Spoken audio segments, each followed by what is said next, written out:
할렐루야, 감사합니다. 오늘은 목요 성경 공부 누가복음 지난주에 이어서 20장 부활 논쟁이죠. 20장 27절에서부터 47절을 우리가 공부하겠습니다. 예수님께서 예루살렘에 입성하여서 있었던 사건 가운데서 누가는 그 대표적인 사건들을 이렇게 간추려 나갈 때에 부활 논쟁에 관한 부분들을 또한 주목하는 것을 우리가 볼 수가 있습니다. 특히 이제 부활 논쟁 부분들은 그 유대 공예 속에서도 참 문제거리였습니다. 그 당시 이제 부활 논쟁 부분에 대해서 이 부활을 부인하는 부분들이 있었죠. 부활 부분에 대해서 이제 둘로 이제 갈라지는데 일종의 이제 바리새인과 그리고 사두개인 부분들은 바리새인도 마찬가지고 서기관들도 마찬가지입니다. 이 부활을 이들은 부활을 인정을 합니다. 그런데 이제 우리처럼 이렇게 이제 영육간의 부활과는 또 다른 부분들이 또 좀 색다른 부분들이 있습니다. 그런 부분들은 다음에 논하기라고 이제 전체적인 골격적인 측면에서만 보겠습니다. 사두개인들은 이 부활을 인정하지 않습니다. 그들은 인정하지 않습니다.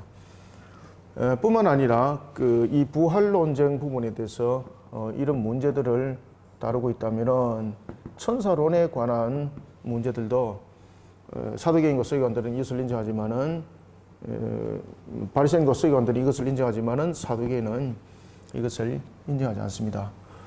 그리고 내세에 관한 부분들이죠. 내세에 관한 부분에 대해서 바리새인과 서기관들은 이 내세를 인정하지만은 사두개인들은 이것을 인정하지 않습니다. 그러면서 이들이 인정하는 것은 뭔가 하면은 현세적 측면에서 이 내용들을 설명하고 있고, 그리고 사두개인들이 가지고 있는 것은 그 내세를 인정하지 않습니다. 천사로도 인정하지 않고 부활도 인정하지 않습니다. 그러면은 이들은 부활의 개념을 어떻게 가지고 있는가라는 것입니다. 이들이 이제 부활의 개념, 이들이 부활의 개념 속에서 가지고 있는 것은 뭔가 하면은 성경의 그 해석의 근본이 나와야 되지 않습니까? 그래서 성경에서 보면은 여러분 그 자손들이 후손이 옆구리에서부터 나온다. 이 부분들을 가지고 이 사두개인들은 그들의 생명이 후손으로 이어지는 것을 말하고 있습니다. 그래서 대를 잇는 이어가는 혈통, 대를 이어가는 혈통, 이것을 그들은 부활이 아니라 부활의 개념으로 보는 겁니다. 이랬다 그래서 그들이 부활을 믿는 것은 아닙니다. 그래서 이제 부활 논쟁을 할 때 이들은 대를 이어가는 그런 혈통, 다시 말하면 후손들이죠, 그죠? 후손들이 태어나는 것을 하나의 그들은 이 부활의 개념으로 봤던 것입니다. 오늘 이제 본문에 보면은 이제 사두개인이 논쟁이 이제 등장하게 되는 거죠. 이 사두개인들은 특별히 그 제사장 사독의 그 후손들이라 여러분 보시면 됩니다. 이 사두개인들은 그 출처가 이제 어디서부터 이제 시작되는가는 아셔야 될 것 아니겠습니까? 특히 이제 바리새인은 이게 이제 그 이스라엘 백성들이 4분 5년 되고 바벨론에 의해서 포로가 되고 그런 상태에서 이들이 이제 헬라의 제국이 형성될 때 헬라 제국들이 형성될 그 전에, 그리고 이제 바리새인들은 어떻게 구성되는가라는 부분에서는 명확하게 나오지는 않습니다. 그래서 이들이 디아스포라를 형성하면서 스포라를 형성하면서 이렇게 이제 레위인들과 제사장들이 중심이 되어서 율법을 지키는 겁니다. 바리새인들은 하나의 율법을 지키는 그런 개념에서 율법을 첫 번째는 가르치고 그 다음에 두 번째 지켜 나가고 이제 세 번째는 하나님을 향해서 예배함에 대해서 그 성전을 지켜 나가는 이 중심으로 바리새파들이 만들어지기 시작했습니다. 그런가 하면 사두개파는 중심이 누가 되는가 하면 사독이 중심이 되는 겁니다. 제사장 사독의 후손들이 하나의 사두개파를 형성하게 됩니다. 그러면서 이제 처음에는 이제 이 사두개인들은 사독의 후손들로서 출발하다가 나중에 이제 둘이 같은 무리가 형성되는 거죠. 하나는 혈통적인 측면에서의 사독의 후손들이 사독계파 되는 것이고, 두 번째는 이 사독 제사장에 대한 부분들을 따르는 추종자들로서 이 사독계파가 둘로 구성이 됩니다. 추종자들로서 이렇게 사독계파가 둘로 형성이 됩니다. 그래서 어떤 측면에서 보면은 사독계파가 좀 어떤 혈통적 측면이라든지 이런적 측면에서 분명한 하나의 그 색깔들을 또 가지고 있는 것이죠. 이런 사독의 그 후예들이었던 사두개파가 가지고 있는 그들의 천국의 개념은 어떤 것인가 하면 그들의 천국 개념은 내세 천국을 가지고 있습니다. 현세 천국을 가지고 있습니다. 내세 천국을 부인하고 현세 천국을 그들은 현재 세계. 그래서 그들은 현재 세계 속에서 천국을 어떻게 누리는가 하면은 물질과 그리고 하나의 그 높이 오름, 높음의 자리, 이런 부분들을 그들은 현재 천국을 누리는 것이라 이렇게 봤던 것입니다. 그래서 그들은 물질이 많음에 있어서 물질의 부함이 바로 하나님의 축복이고 어디를 살아간다고 말할까요? 그렇죠. 이것을 천국으로 살아간다고 말하는 것이고, 그 다음에 이 가난함은 무엇입니까? 저주입니다. 저주. 이것이 무엇으로 살아가는 겁니까?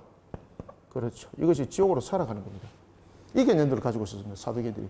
그러다 보니 사두개인들은 물질의 개념에 대해서 아주 분명했고, 그 다음에 높음의 자리에 대해서 아주 분명했습니다. 그래서 하나님께서 축복하셔서 높은 자리에 있는 것과 높음에 있는 것을 어디에 산다고 말하고 있는 겁니까? 그렇죠. 천국에서의 자리라고 생각하는 겁니다. 천국에서의 자리. 그래서 이 낮음은 결국은 이 하나의 천국에서의 자리가 아니라 천국 밖이라 이렇게 이제 보는 겁니다. 천국 밖이라 보는 거. 그래서 이 사두개인들이 아주 이 사두개인들이 물질적으로, 그 다음에 정치적으로, 물질과 그리고 정치적으로 아주 결탁이 많이 되어 있는 것을 볼 수 있습니다. 그래서 그들은 이런 자신들의 그 목적을 이루기 위해서 종교와 경제가 그리고 종교와 정치가 유착을 이룹니다. 왜냐하면 그런 속에 그들의 천국 개념이 있었던 것이죠. 자, 이런 사두개인이 부활 개념을 말하고 있는, 부활을 말하고 있는 예수님께 이제 시비를 붙이는 거죠. 그때에 서기관들이 그 이야기를 함께 듣는 겁니다. 분명히 서기관들은 이 바리새파와 함께 같이 이 사두개파와 교리적 측면에서는 함께 하지 못합니다. 그래서 공회를 형성하고 있지만은 실질적으로 공회 회원 수로는 바리새인 서기관들이 많을지 몰라도 실질적으로 이제 핵심적인 부분들은 이런 그 사도계 후예들이, 그리고 그를 추종하는 자들이 중심 세력에 되었던 것을 볼 수가 있습니다. 이런 속에 예수님의 부활 논쟁이 일어나게 되는데, 이때에 이 사두개인들이 부활 논쟁을 일으킬 때에 예수님께 어떤 부분들로서 접근하는가 하면은 7명의 형제를 통해서, 7의 형제를 통해서 예수님께 접근합니다.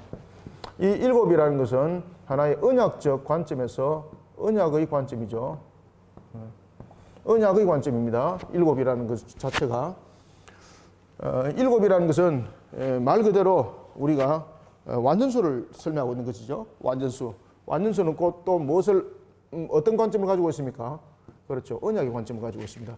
이 이스라엘 백성들은 언약의 관점에 이야기를 할 때 두 가지의 언약의 관점이 있습니다. 언약의 관점을 설명할 때에 두 가지의 숫자가 있는데, 하나는 7이고 하나는 또 무엇이겠습니까? 12입니다. 12. 이것이 언약의 관점에서 설명되는 숫자입니다. 그러면서 이 사두개인이 이 7의 형제를 가지고 이야기를 하게 됩니다. 그러면서 이렇게 말합니다. 이 7이 형제가 있었는데, 마지가, 첫 번째가 마지가 자녀가 없이 그냥 사망했다는 거죠. 그러면은 이 마지의 아내는 누구의 아내가 되는가? 그래서 일곱이라는 것을 들고 노는 거예요. 이 일곱이라는 것은 언약의 관점이거든요. 그래서 이 부분들을 이제 설명하면서 부활의 잘못된 부분들의 이론을 이들이 논박을 이제 가하는 거죠. 예수님의 그 주장이 잘못됐다는 것을. 그때 논박을 가할 때에 마지가 아내를 맞이하여서 그가 죽었습니다. 그러면은 언약의 관점에서 그래서 일곱 형제를 놓는 겁니다. 언약의 관점에서 이 아내는 누구의 아내가 되어야 되겠습니까? 지금 그 자녀가 없는 상태로서 이게 죽은 것입니다. 자녀가 출산되지 않는 상태였습니다. 그러면은 이 언약적 관점에서 이 아내는 둘째 아내가 되는 겁니다. 이때 둘째 아내가 될 때에 이것은 두 가지로 분석이 되는 겁니다. 첫 번째는 뭔가 하면 이 둘째 아내가 될 때는 첫 번째는 마지의 아내이면서 둘째의 아내가 되는 겁니다. 이게 무슨 말인가 하면은 이 아내가 결혼을 해서 첫 번째 아들을 놓게 되면은 첫째 아들을 놓게 되면은 그 아들은 누구의 아들이 되는 겁니까? 그렇죠. 마지의 아내가 되는 겁니다. 이게 이제 일곱 형제라는 언약적 관점 속에서 이 내용들이 설명되고 있습니다. 그러면은 첫째 아들, 둘째 아들부터 이 둘째 아들부터 누구의 아들이 되는 겁니까? 그렇죠. 둘째의 자녀가 되는 겁니다. 이것을 말하여서 우리가 무엇이라고 말하는가 하면은 언약적 관점 속에서 이렇게 언약을 이거는 다시 말하면 육적 부분에서 내용을 말하고 있는 것이 아니라 하나의 언약을 이어가는 측면에서 장자에 대한 부분들이죠. 그 집안의 장자에 대한 언약을 이어가는 관점에서 그 혈통을 이어가거든요. 그래서 이것을 일명 무엇이라고 말하는가 하면은 언약적 관점에서 말하고 있는 계대 결혼이라고 말하는 거예요. 계대 결혼. 계대 결혼. 이러면서 그가 일곱 번째 아들과도 결혼을 했는데 결국은 이 아내가 결국은 또 자녀를 출산하지 못했다는 겁니다. 만약에 여기서 이 아내가 자녀를 한 명을 출산했다. 그죠? 한 명을 출산했다 이러면은 이 한 명을 출산했다면은 이 여인은 지금 누구와 결혼한 상태입니까? 계속해서 한 명의 아들을 낳을 때까지는 계속해서 마지와의 관계입니다. 마지와의 관계. 아시겠습니까? 장남과의 관계입니다.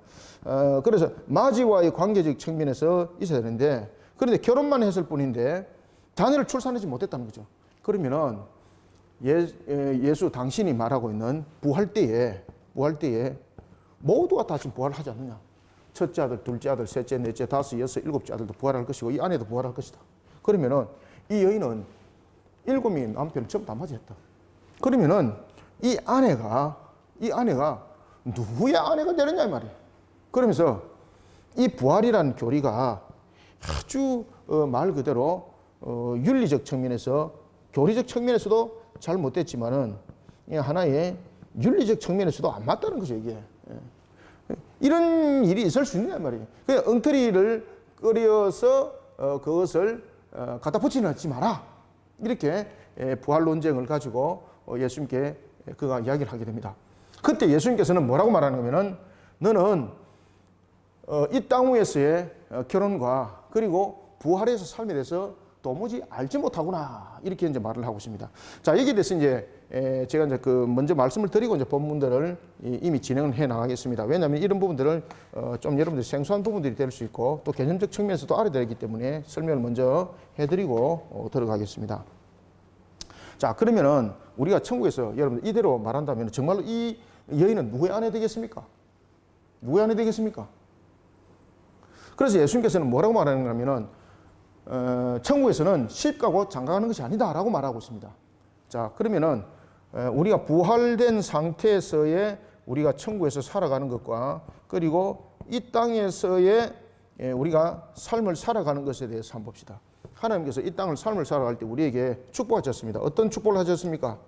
생육, 번성, 그리고 충만에 대한 축복을 하셨습니다. 생육, 번성, 충만의 축복. 이 견해는 크게 두 가지로 갈라지기 때문에 두 가지를 제가 다 가르쳐 드리겠습니다. 이 땅에서 삶은 생육, 번성, 충만함이 우리에게 축복입니다. 그리고 하나님은 신적 속성에 의해서 신적 속성은 창조적 본능을 가지고 있습니다. 그죠? 그래서 우주를 창조하실 때 하나님께서 별을 창조하신 이유도 있는 것이죠. 하나님의 생육, 번성, 충만함이 오늘도 계속해서 번성되어 일어나는 생육, 번성, 충만함의 축복으로 그것을 보는 하나의 잔치 마당으로 극장으로 보시는 거예요. 극장으로. 그래서 칼빈은 기독교 강요 속에서 우주를 그 하나님의 창조 극장이라고 말하는 거예요. 그런 속에 생육 본성 충만함은 분명히 하나님의 신적 속성적 측면에서는 맞는 거죠. 그러면 부활에서 이런 생육 본성 충만함이 없다면 하나님의 신적 속성적 측면에서 문제는 틀리지 않는가라는 것입니다. 그때 이제 이런 이야기를 하는 겁니다. 두 가지 이제 학설이 이제 생기는데, 첫 번째는 천국에서의 부분들은 생육 본성 충만함이 그럼 이루어지지 않는가라는 부분에서 두 가지 학설이 있습니다. 첫 번째는 뭔가 하면은 생육 본성 충만함이 여전히 천국에서 일어난다는 것. 그런데 오늘 본문에 보면은 예수님께서 시집가고 장가하는 것이 아니라 그랬잖아요. 그죠? 그런데 천국에서 여러분 보시면은 개념들을 잘 아셔야 되는데, 우리가 천국에서 그저 있는 것이 아니라 천국에서도 보면은 우리가 피조물이거든. 여전히 하나님이 여전히 창조주세요. 그러면서 우리는 피조물로서의 완전함이라는 것은 하나님의 전적 통제 속에서, 다스림 속에서 있는 상태고, 그 다음에 신적 속성들이 그대로 발동되는 피조 세계가 이루어지는 것이 천국이거든요. 그러면 천국에서도 생육 본성 충만함이 일어나야 되는 거잖아요. 그리고 우리가 먹는 음식도 늘 먹어야만이 우리가 생존하면서 그 속에서 우리가 영생을 하는 겁니다. 그래서 우리가 천국에서의 음식은 우리의 이제 실과들 부분들이 매 계절마다 나는 것이 있는데, 이것이 우리에게 영생에 대한 하나의 실과의 효력을 발행하게 되는 것이죠. 그래서 여전히 천국에도 하나님의 말씀이 성취가 이루어짐이에요. 말씀이 그 속에 모든 것이 다스림의 기준이 되는 것이고 효력이 되는 것이에요. 그러면서 우리는 그런 효력 속에서 우리는 영원히 살아가는 것이거든요. 그런가 하면은 이런 속에서 여전히 생육 본성 충만함이 일어난다. 이런 학설이 있고, 두 번째는 완성적 요소입니다. 완성적 요소. 땅에서는 생육 본성 충만함은 하나의 완성적 모습이 아니었기 때문에, 완전한 모습이 아니었기 때문에 이 피조 세계 속에서 하나님께서는 번성을 말씀했던 것이고, 그 다음에 천국에서는 이미 완성적 요소를 가지고 있기 때문에 부족함이 없는 상태. 그래서 부족함이 없는 상태이기 때문에 그 속에서 영원히 살아가는 것이다. 그래서 시집가고 장가가는 것이 아니다. 라는 학설. 그래서 실질적으로 천국에서도 시집가고 장가가는 그런 모습들이 있다라는 학설과 그렇지 않다. 이미 이 속에서 이제 구원의 백성들이 완전한 수가 채워졌기 때문에 그 완전함 속에서 우리는 살아간다라는 두 학설이 있습니다. 이해되시죠? 그죠? 자, 이런 속에 예수님께서 굉장히 중요한 말씀을 하세요. 그것은 뭔가 하면은 시집가고 장가가는 문제입니다. 자, 이 내용들은 이제 안에 내용들을 이런 기초적인 골격을 가지고 제가 안에 또 추가적으로 설명드리겠습니다. 본문을 읽고 이 부분들은 안에서 다시 설명드릴게요. 그래서 이런 부분들의 부활 논쟁적인 부분들이 있었습니다. 이런 부활 논쟁적인 부분에서 예수님이 사두개인을 향해서 예수님께서 말씀을 하실 때에 서기관들은 예수님의 그 말씀에 찬성을 하는 겁니다. 왜 그런가 하면 자신들도 부활의 교리를 따르고 있는 그 입장이었거든요. 자, 오늘 본문을 우리가 한번 봅시다. 자, 27절.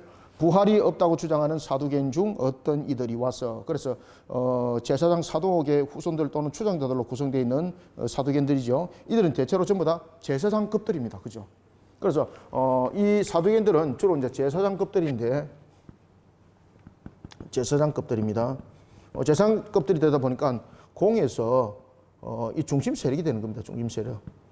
분명히 그 수는 바리새인과 서기관보다는 작습니다만은 하나의 중심적 세력이 되는 겁니다. 이들은 정치적 부분에 뿐만 아니라 물질적 부분에 있어서도 누구보다도 하나의 이 자신들의 중심을 따랐던 부분들. 그리고 이제 특히 여러분 그들이 이제 물질관들 속에 이제 있고, 그리고 또 하나는 그들이 천국에 대한 부분들이 누린다라는 부분에 대해서 하나의 그 정치와 종교가 하나를 이루는 어떤 교착 상태, 그죠? 유착 상태. 이런 부분들을 그들은 가지고 있었습니다. 그러다 보니까 이 사두개인들이 어디와 친하겠습니까? 그 당시에 로마 정부와 굉장히 친했습니다. 로마 정부. 왜냐하면 자신들의 위치를 보존하고, 그 다음에 물질적 부가 연결되려면 결국은 로마 정부를 떠나서는 안 되거든요. 그래서 그 당시에 이 사두개인들은 로마 정부와 굉장히 유착 관계를 가지고 있었습니다. 근데 이게 바리새인들과 또 안 맞는 거죠. 바리새인들 속에서는 이런 민족적 하나의 정통성을 회복시키려는 그런 경향들이 강했죠. 그 속에서 나타났던 것이 바리새파 중에서 바리새파들의 하나의 기본적 골격에 대해서 큰 업적을 쌓았던 사람이 한 사람이 있었습니다. 헬라 제국 때에. 누구였습니까? 마카비였죠. 그죠? 마카비. 이런 모습 속에 사두개인들과 바리새인들은 서로 맞질 않았었습니다. 사도행전은 어떤 이들이 와서 묻습니다. 28절 물어 이르되 선생님이여 모세가 우리에게 서주기를 만일 어떤 사람이 형이 아내를 두고 자식이 없이 죽으면 그 동생이 그 아내를 취하여 형을 위하여 상속자를 세울지니라 하였나이다. 이게 무엇입니까? 이게 계도결혼입니다. 이게 계도결혼. 계도결혼 말합니다. 계도결혼. 그래서 지금 사도계인이 언약의 관점에서 7형제를 딱 들고 들어오는 거예요. 계도결혼. 계도결혼은 무엇인가 하면 언약을 이어가는 측면입니다. 그리고 이 언약을 이어가는 측면에서 이것을 고엘이라고도 말하는 거예요. 남은 사상, 고엘.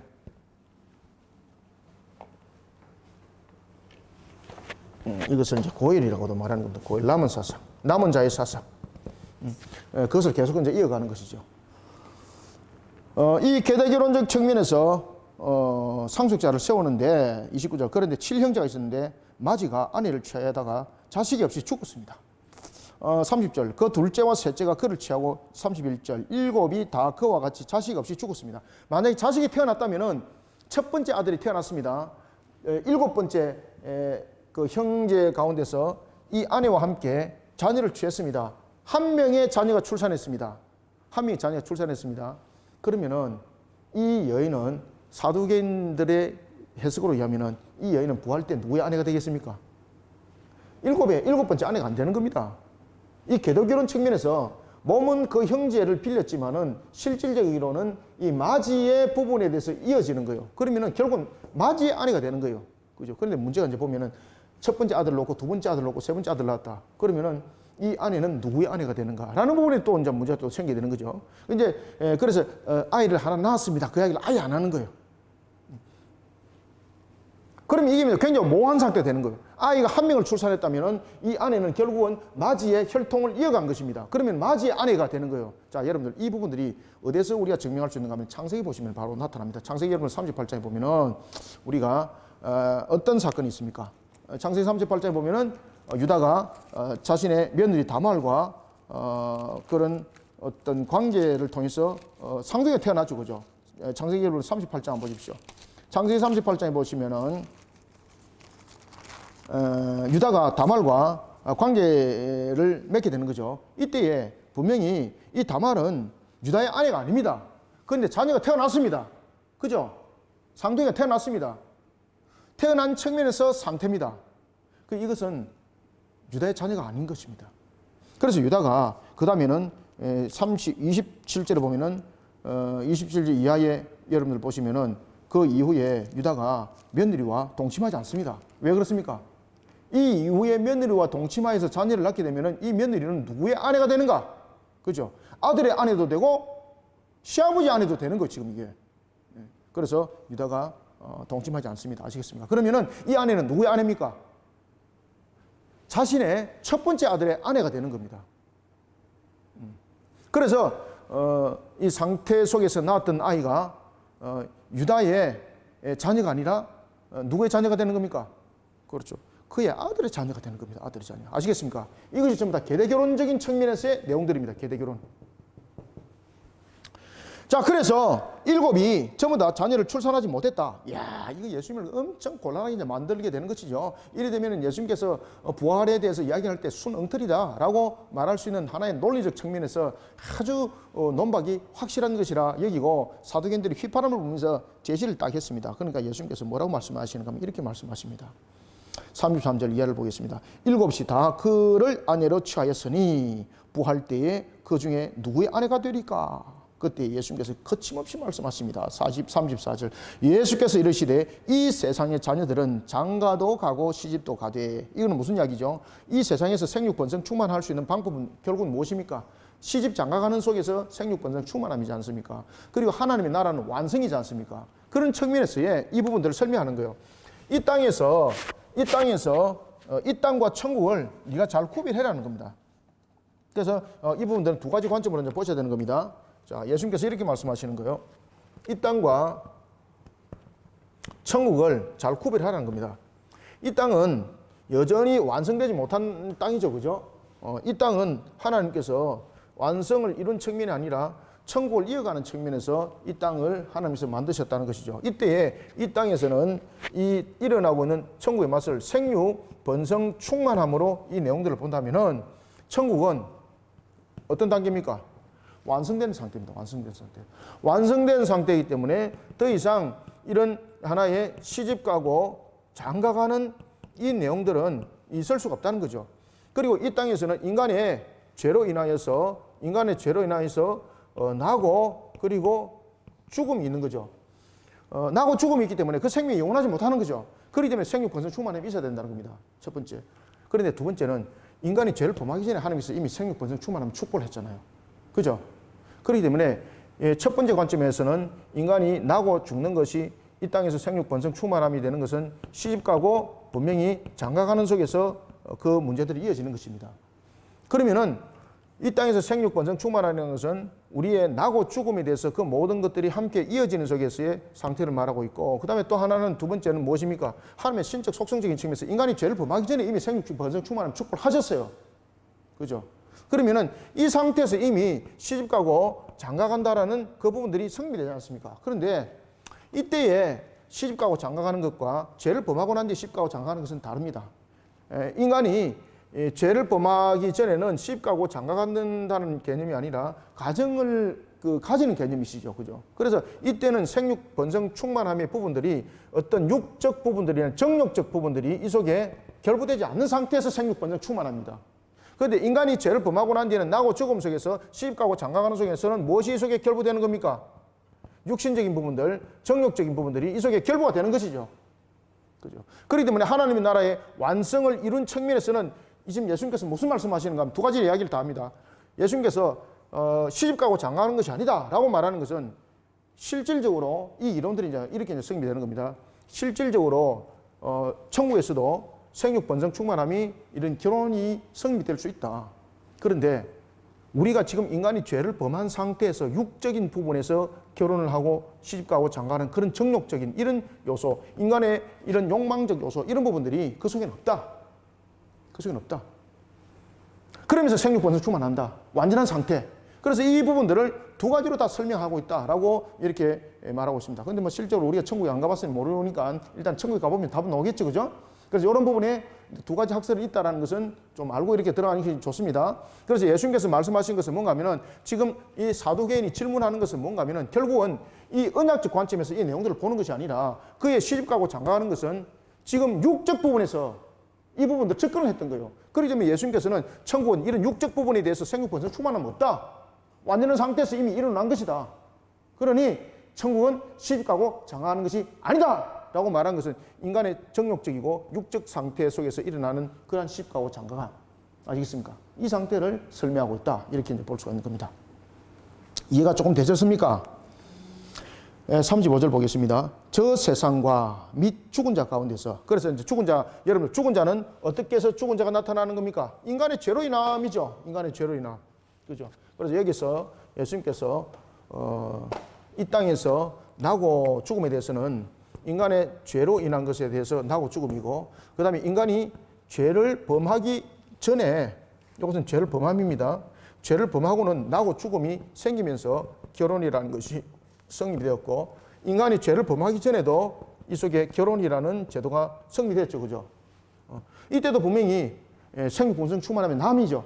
그렇지만은 인간이 죄를 범하고 이 결혼이라는 것은 나고 죽음에 대해서 생육 번성 충만함이 이어지고 있는 것이고, 인간이 죄를 범하기 전에 만약에 우리가 가정을 이룬 대로 그대로 갔다면은 우리는 죽지 않는 상태에서 그 생명들이 탄생함이죠. 그죠?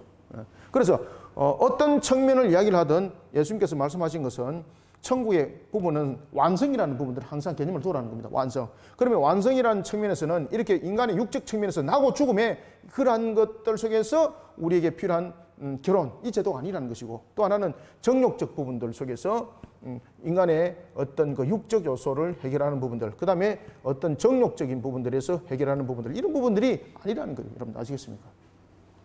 여러분들, 우리가 결혼이라는 제도를 잘 보십시오. 결혼이라는 제도가 인간이 죄를 범하기 전에 결혼과 죄를 범하고 난 이후의 결혼 다르죠. 인간이 죄를 범하기 전에 결혼은 무엇입니까? 인간이 죄를 범했을 때의 결혼과 결혼이라는 제도를 한번 봅시다. 이 신학적으로 상당히 이런 부분들이 신학적으로 이런 이야기하면 시간이 굉장히 많이 걸려요. 그러니까 여러분들은 뭐 신학자는 아니니까 간단하게 제가 말씀드릴게요. 그냥.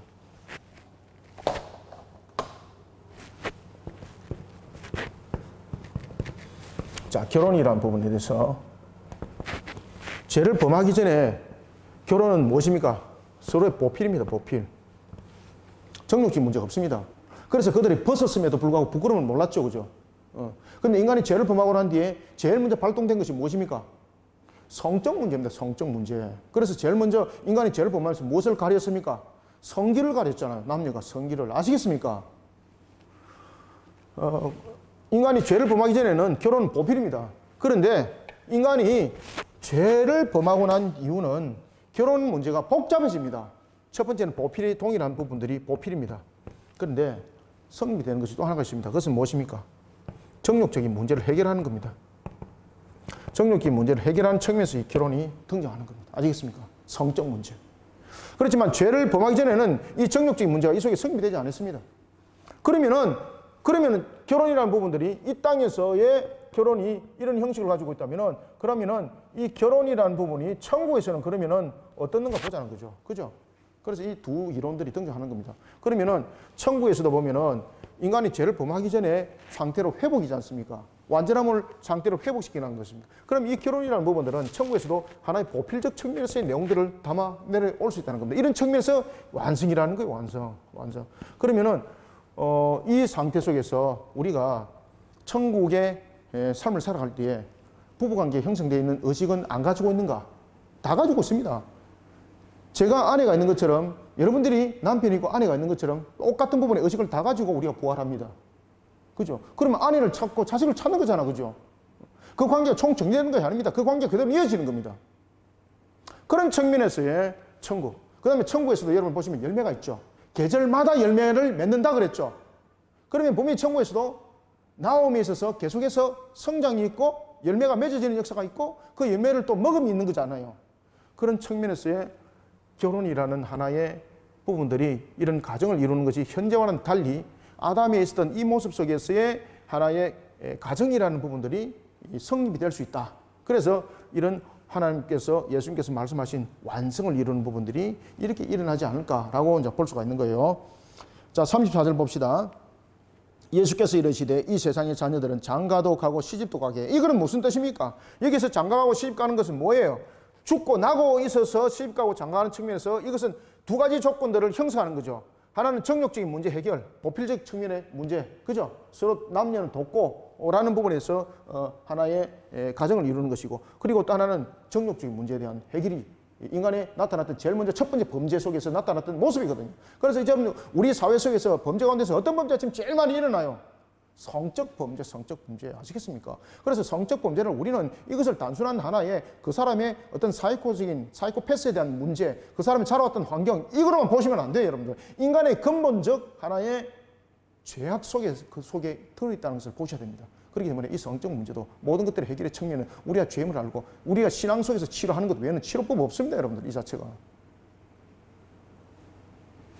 그래서 똑바른 교회가 이 사회 위에 바로 세워져서 바른 성경을 가르치고, 그리고 우리가 또한 바른 성경적 삶을 살아가는 것이 우리가 이 땅에서 천국을 맛보면서 살아가는 거예요, 여러분들요. 공장 많이 짓고 돈 많이 벌고 이게 천국 아닙니다, 여러분들요.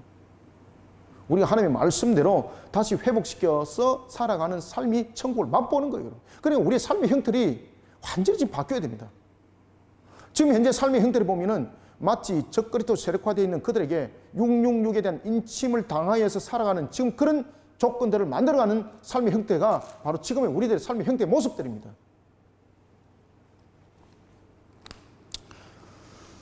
봅시다. 35절 이하. 저 세상과 및 죽은 자 가운데서 부활함을 얻기에 합당히 여김을 받은 자들은 장가가고 시집가는 일이 없으며. 이제 이해되시죠? 저 세상과 죽은 자 가운데서 부활함을 얻기에 합당함을 여김을 받은 자는 장가가고 시집가는 일이 없다는 것은 무엇입니까? 완전함을 이뤘다는 것입니다. 생육 번성 충만한 축복의 이제 결론이라는 거죠. 이것이 이제 두 가지 학설로 나눠진다.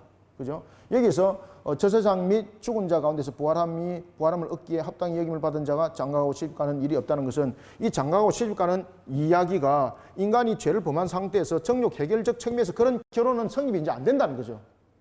안 된다는 거죠. 그래서 이 결혼이라는 것들이 우리가 지금 생각하고 있는 이런 결혼의 제도가 아니고 아담이 하와와 함께 살아가던 첫 번째의 가정의 모습들로 회복이라는 거예요, 이게. 그래서 네가 7이라는 이 부분들은 가정으로 지금 이야기를 했지 않느냐. 가정적 측면에서. 실질적으로 여러분들 그 아내가 그 7번 이렇게 십 갔습니까? 아니지 않습니까? 가정적 측면이잖아요. 가정적 측면인데 하나님께서 우리에게 딱 이야기를 하고 있는 겁니다. 가정적 측면인데 실질적으로 만약에 그런 일들이 있었다면 이 여인은 계대결혼적인 측면에서의 그 실을 계속 이어가기 위해서 지금 그 결혼을 했지 정욕적 부분에서 결혼한 것도 아니잖아요. 만약에 이 여인이 정욕적 부분에서 7 아들과 결혼했다면 이 여인은 천국에 살 수 없는 거죠. 죄인이죠. 그죠? 정욕을 해결하기 위해서 문제를 접근한 거지 않습니까?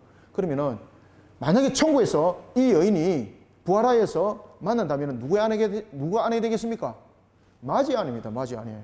아시겠습니까? 왜? 자녀를 출산을 안 한 거잖아요.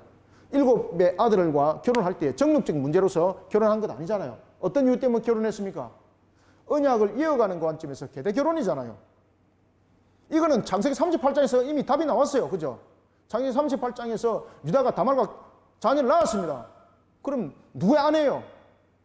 천국에서 가면은 유다는 아내가 원래 아내도 있고 다말도 자신의 아내 되는 거예요. 지금 이게 그 사도행전의 말로 의하면은. 그런데 창세기 38장 보십시오.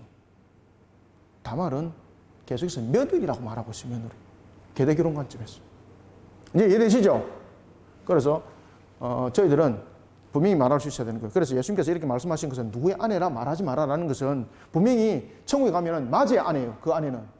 맞이의 아내인데 지금 사도행전이 물은 것은 무엇입니까? 정욕적 부분들을 가지고 지금 들고 놓은 거예요. 정욕적 부분 가지고 지금 언약적 부분들을 갖다 믹스를 해가지고 사람을 곤란하게 빠뜨리는 그런 측면의 문제를 지금 제시를 한 거죠. 그러니까 이들의 제시가 엉터리라는 것, 잘못됐다는 것을 예수님께서 지적하는 것이 바로 인간의 정욕적 문제를 해결하기 위해서 이와 같이 너는 문제를 찾고 답을 찾는데 그거 잘못됐다. 그래서 예수님께서 이렇게 지적을 하는 것입니다. 36절 그들은 다시 죽을 수도 없나니 이제 영원한 상태에서 이제 살아가는 거죠. 죽을 수도 없나니 이는 천사와 동등이요. 여기서 천사와 동등이라는 것은 우리가 천사와 같은 계급이다 이 말이 아닙니다. 우리는 여러분 천사의 수종을 받는 자들입니다. 지금은 우리가 천사보다 조금 못합니다. 처음에 인간이 창조되었을 때 그 인간은 천사보다 못함이 아닙니다. 천사보다 나음입니다. 우리는 천사는 하나님의 형상이 아니에요. 우리가 만약에 하나님의 형상이 회복되었는데 천사의 밑에 있다면은 이거는요 안 맞는 거예요. 이거는 우리는 하나님의 형상이라는 사실을 여러분 잘 아셔야 됩니다. 그래서 우리가 처음에 만들었을 때 창조됐을 때 하나님의 형상이라는 것은 천사가 우리 밑에 존재입니다. 그런데 이 하나님의 형상이 죄를 범함으로 인해서 하나님의 형상에 큰 심각한 무엇이 일어났습니까? 부패가 일어난 거잖아요. 그럼에도 불구하고 우리는 여전히 하나님의 일말의 하나님의 형상을 가지고 있는 것이죠. 그래서 이 상태에서는 심각한 이 부패로 인하여서 우리는 천사보다 조금 못하다 이렇게 표현하는 거예요. 천사보다 조금 못하다. 이해되시죠? 그러면은 우리가 천국에 가게 되면은 완전한 부분에서 하나님의 형상이 회복이죠. 완전한 회복, 완전한 형상 회복입니다. 완전한 하나님의 형상으로서의 회복입니다. 이때는 천사가 어떻게 되는 겁니까? 천사가 우리 밑에 수종들어야 되는 존재입니다. 천사가 우리의 수종되는 존재입니다.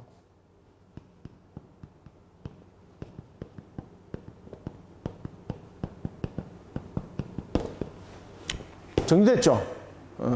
그래서 지금 예수님께서 하신 말씀이 이 말씀입니다. 그러면 천사와 동등이요라는 것은 어떤 의미를 가지고 있는가? 천사가 분명히 우리 밑에 수종되는 자인데 그러면은 여기서 천사와 동등하다는 것은 어떤 의미를 담고 있습니까? 여기서 동등이라는 것은 이것은 존재적 측면입니다. 존재적 측면. 이거는 위치적 측면에서 말하고 있는 것 아닙니다. 위치적 측면에서는 천사는 우리의 수종자예요. 수종자. 그러면은 존재적 측면에서 동등이라는 것은 무엇을 말하고 있습니까? 우리의 살아나가는 영원성을 말하고 있는 거죠. 천사는 여러분들 영적 존재로서 하나님께서 불멸 상태로 만든 거죠. 지금 이 상태를 말하는 겁니다. 이 상태. 존재적 상태. 이해되셨습니까? 동등이라는 것은 존재적 측면에서의 하나의 상태를 말하고 있다. 상태. 그래서 영원성을 말하고 있는 것이지 어떤 위치적 측면을 말하고 있지 않다. 이미 우리는 하나님의 형상으로 심각한 부패 현상에 놓여 있지만은 지금은 조금 천사보다 조금 못한 모습으로 되어 있지만은 완전한 형상이 회복됐을 때는 천사가 우리의 수종자입니다. 왜? 우리가 하나님 형상이잖아요. 형상. 그렇죠? 천사는 하나님을 수종되는 자로 존재하는 거예요. 여러분들. 그래서 동등이라는 것은 바로 이 내용들을 설명하고 있는 겁니다. 천사와 동등이요 부활의 자녀로서 하나님의 자녀입니다. 그렇죠. 하나님의 자녀. 다 보십시오. 하나님의 자녀. 그래서 천사는 하나님의 자녀인 우리를 수종 드는 자예요. 위치적 측면이 아니라 여기서 동등이라는 것은 존재적 측면의 상태, 영원성을 말하고 있는 거죠. 불멸 상태.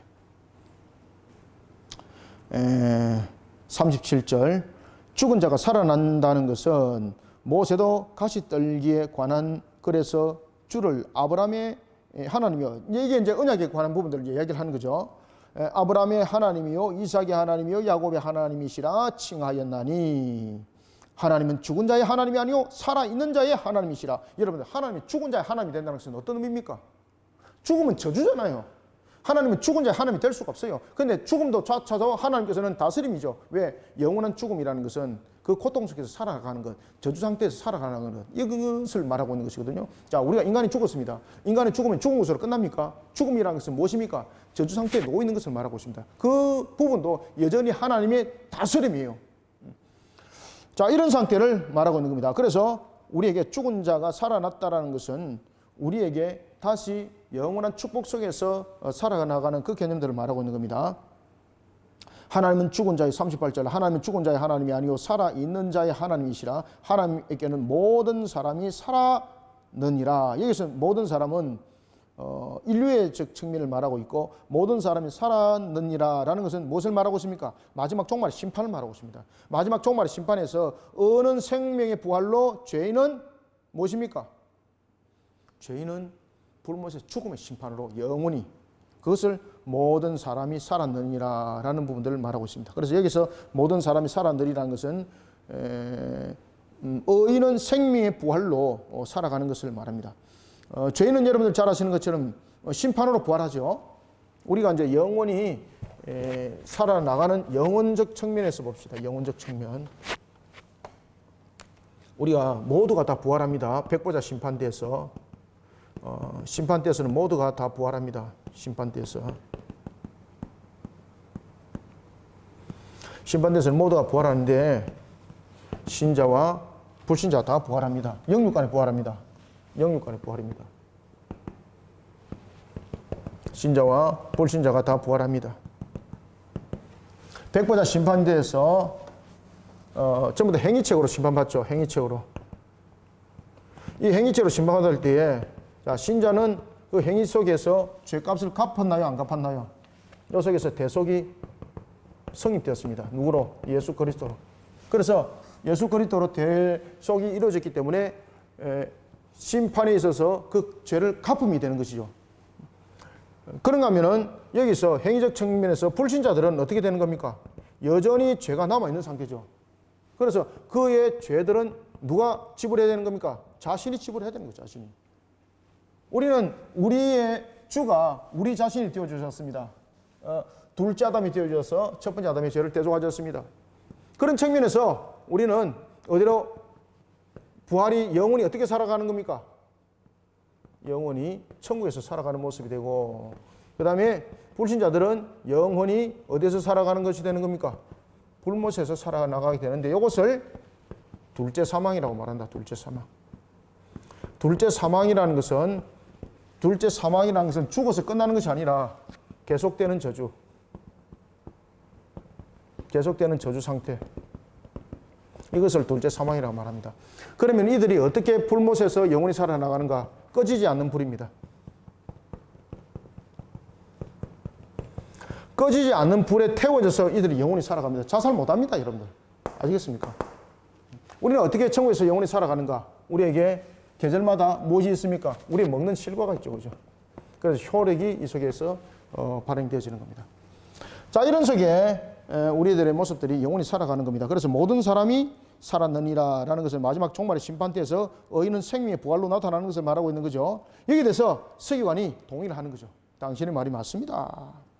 39절 서기관 중 어떤 이들이 말하되 선생님 잘 말씀하셨나이다 하니 40절 그들은 아무것도 감히 더 물을 수가 없더라. 누굽니까? 여기서 그들은 사두개인입니다. 여기서 그들은 40절에서 그들은 사두개인. 자, 41절 봅시다. 자, 이런 상태에서 예수님께서 말씀하십니다. 예수께서 그들에게 이르시되 사람들이 어찌하여 그리스도를 다윗의 자손이라 하느냐. 여기서는 유대 종교자들의 지금 집중적인 공격, 집요한 공격, 여기에 대해서 예수님께서 지금 계속해서 질문하고 있죠. 그러면서 예수님께서는 지금 오히려 그들에게 오늘 본문에서는 반대로 그들에게 질문을 이제 던지는 거예요. 사람들이 어찌하여 그리스도를 다윗의 자손을 하냐? 너희 말 한번 해봐라. 그러면 이들이 알고 있는 다윗의 자손은 어디까지입니까? 다윗의 후손을 통해서 메시아가 오신다는 것, 여기까지밖에 모르는 거죠. 그런데 예수님께서는 무슨 말씀하시는가 하면은 예수님께서 메시아로 오시는 그분이 하나님이시라는 그분으로서 성육신하여 오신다는 것을 너희들은 알지 못하느냐? 그러면서 이렇게 말씀하십니다. 다윗이 그 후손을 향해서 주라고 말했다. 너희들은 너희들 후손을 보고 주라고 말하느냐? 후손을 주라고 말 안 하잖아요. 후손은 후손이잖아요. 그런데 후손을 통해서 주라고 말하는 것은 무엇에 대한 고백이라는 것입니까? 그 후손이 육적으로는 자신의 후손이 맞지만은 이 자체가 하나님이 그 육으로 온다라는 것이 이미 다윗의 그 고백 속에 있지 않냐? 너희들은 이것을 말씀을 깨닫지 못하고 있다 이 말입니다. 그래서 여기서 예수님께서 다윗의 부분들을 통해서 후손을 말하고 있고, 그리고 이 후손을 다윗은 주라고 고백을 하는데, 이게 다윗의 고백이죠. 다윗이 이와 같이 고백을 한 것은 성령께서 이를 고백하게 만들었다는 거죠. 성령께서. 그러면 성령께서 왜 그의 후손을 주라고 고백하게 만들었는가라는 것입니다. 이때에 유대인들은, 일반적으로 유대인들은 이 부분들을 그냥 잘라버리는 거죠. 잘라버리면서 메시아에 관해서 분명히 이 부분들은 설명하고 있다라고 말하면서 그들은 어떤 메시아입니까? 정치적, 군사적 해방자입니다. 이렇게 보는 겁니다. 그래서 이들은 육신적 측면에서의 하나의 메시아의 능력을 받은 자로서 그들은 다윗의 후손을 이렇게 보는 겁니다. 메시아적 관점. 그렇지만 예수님께서는 오늘 본문 속에서 어떤 말씀을 하고 계세요? 그의 후손이 육적으로 오는 그 후손이 이런 능력만 받으면 주라고 말하면 안 된다. 이 다윗은 이와 같이 주라고 고백한 것은 성령께서 주라고 고백한 것인데 그것은 어떤 이유 때문인가 라는 것에 대해서 이야기할 때에 신성을 말하고 있습니다. 신성. 그가 신성적 측면에서 오기 때문에 주라고 지금 고백하는 것이다. 그래서 이 신성이 인성을 취하여서 어떻게 할 것을 말하고 있는 겁니까? 성육신하여서 오시는 메시아를 말하고 있는데 너희들은 이것을 알고 있냐 말이에요. 도무지 알고 있지 못한 너희들의 모습, 이것을 깨달으라는 겁니다. 이걸. 그래 예수님께서 질문 딱 하는 거예요. 너희들의 언약 관점에 대해서 너희들이 똑바로 알고 있느냐 말이에요. 이해되셨죠? 41절 예수께서 그들에게 이르시되 사람들이 어찌하여 그리스도를 다윗의 자손이라 하느냐. 42절 시편에 다윗이 친히 말하였으되 주께 내 주께 이르시되 라는 것은 이 주는 신성에 관한 부분들이죠. 그죠? 하나님에 관한 부분들을 다루고 있는 겁니다. 후손을 어떻게 여러분을 주라고 말할 수 있는가 이 말입니다. 후손이지. 내 후손이라 말해야 되는 거지. 근데 그 후손을 갖다가 주라고 말하고 있는데 이 고백은 어떻게 일어났냐 말이에요. 그래서 유대 종교 지도자들이 예수님의 답변에 답을 하지 못합니다. 경탄할 수밖에 없는 거죠. 왜? 자신들이 알고 있는 이 메시아와는 분명히 다윗의 후손을 통해서 정치적 군사적으로 해방자로서 어떤 육적 능력을 가지고 올 메시아로 보고 있었는데 예수님께서는 그러면은 주라고 고백할 필요가 없는 것이다. 그런데 왜 다윗이 주라고 고백했느냐? 성령께서 그렇게 고백하도록 만들었다. 그것은 무엇인가 하면 오실 메시아가 신성이 인성을 취하여 성육신하여 오신다 이 뜻이다 이거.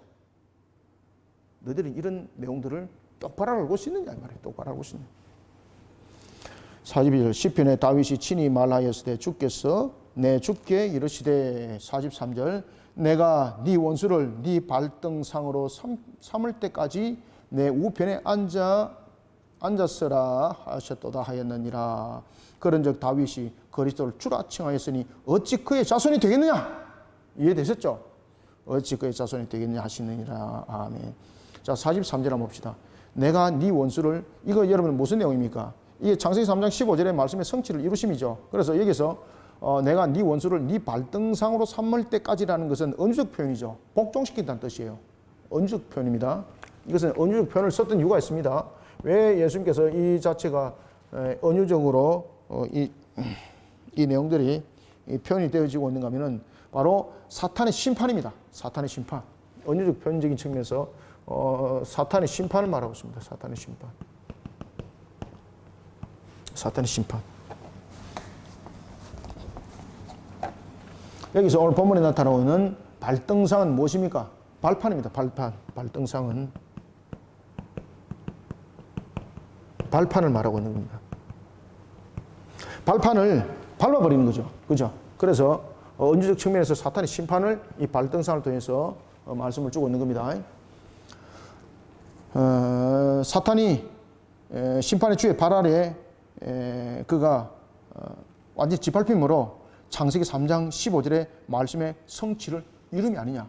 이 창세기 3장 15절의 말씀의 성취를 이루는 측면에서의 다윗의 후손이 와서 신성 인성을 취하여 성육신을 통해서 우리를 해방시키는, 다시 말하면 어떤 상태에서 해방이라는 겁니까? 이 발등상이라는 것은 사탄의 심판이죠. 인간이 죄인이 되었던 이유가 이 속에 있는 거죠. 그래서 이 메시아가 바로 우리의 죄인이었던 우리를 구속하는 측면에서의 메시아라는 것을, 구속자로서의 메시아라는 것을 지금 예수님께서 이 내용들을 설명하고 있는 거예요. 구속자로서 메시아. 그래서 창세기 3장 15절에 창세기 3장 15절의 말씀의 성취다.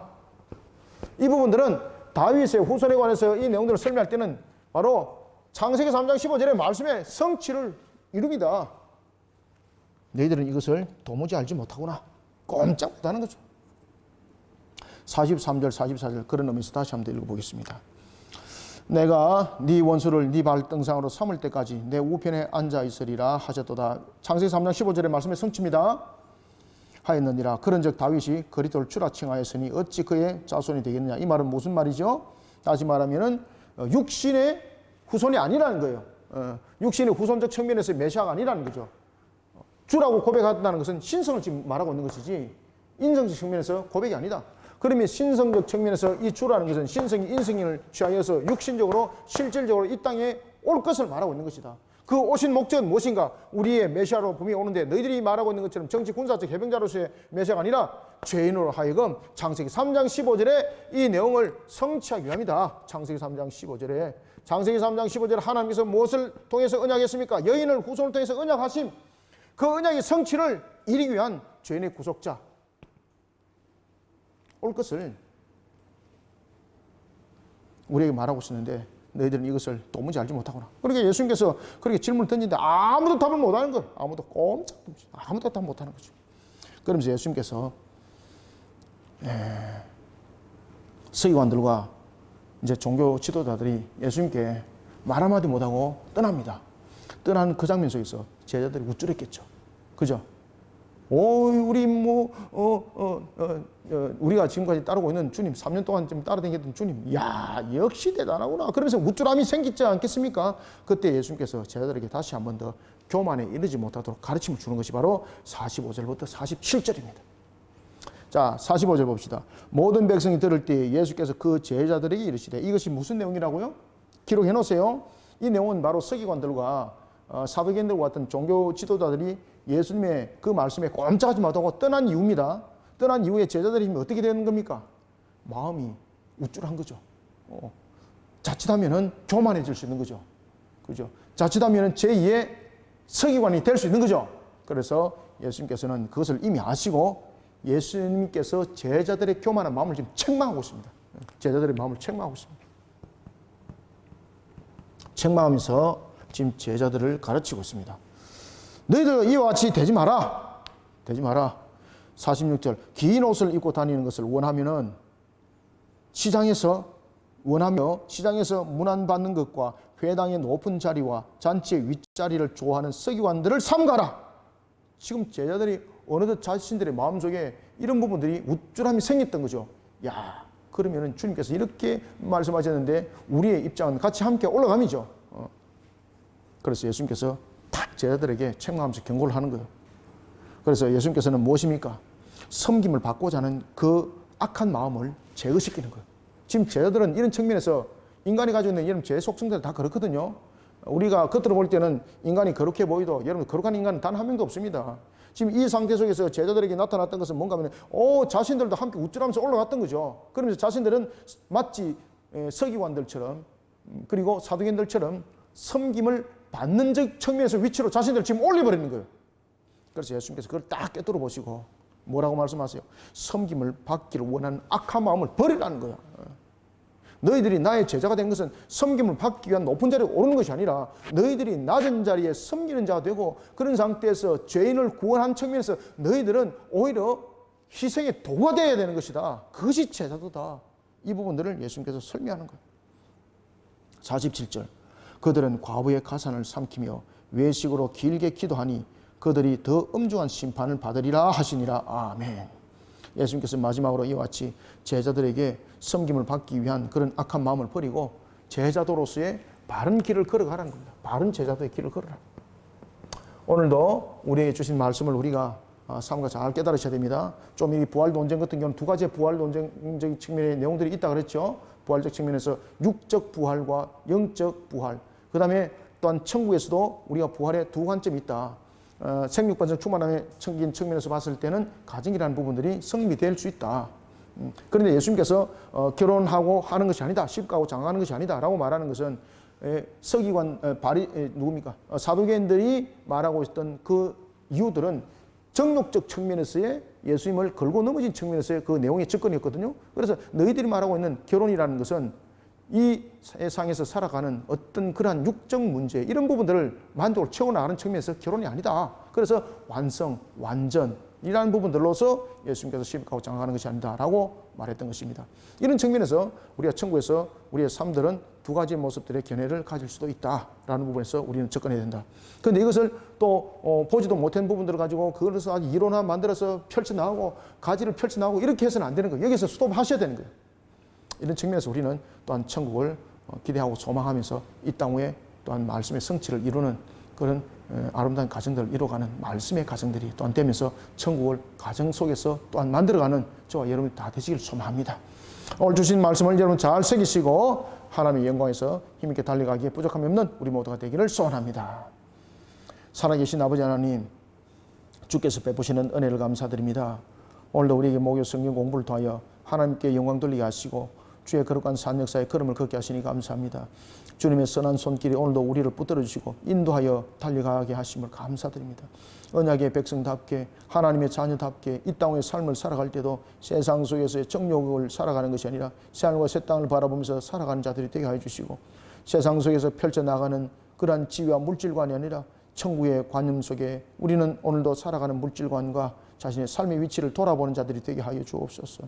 이 땅 위가 너무나도 혼탁합니다. 참으로 너무나도 험악한 시대를 살아가고 있습니다. 말씀 속에 오늘도 우리로 하여금 다시 돌아보라 하는 것이 없고 바른 교리와 바른 말씀 가운데 우리의 근본들을 다시 세워 주님의 뜻을 세우는 자들로 사명을 부여잡으라는 것이 이 시대를 향한 우리의 음성인 줄 압니다.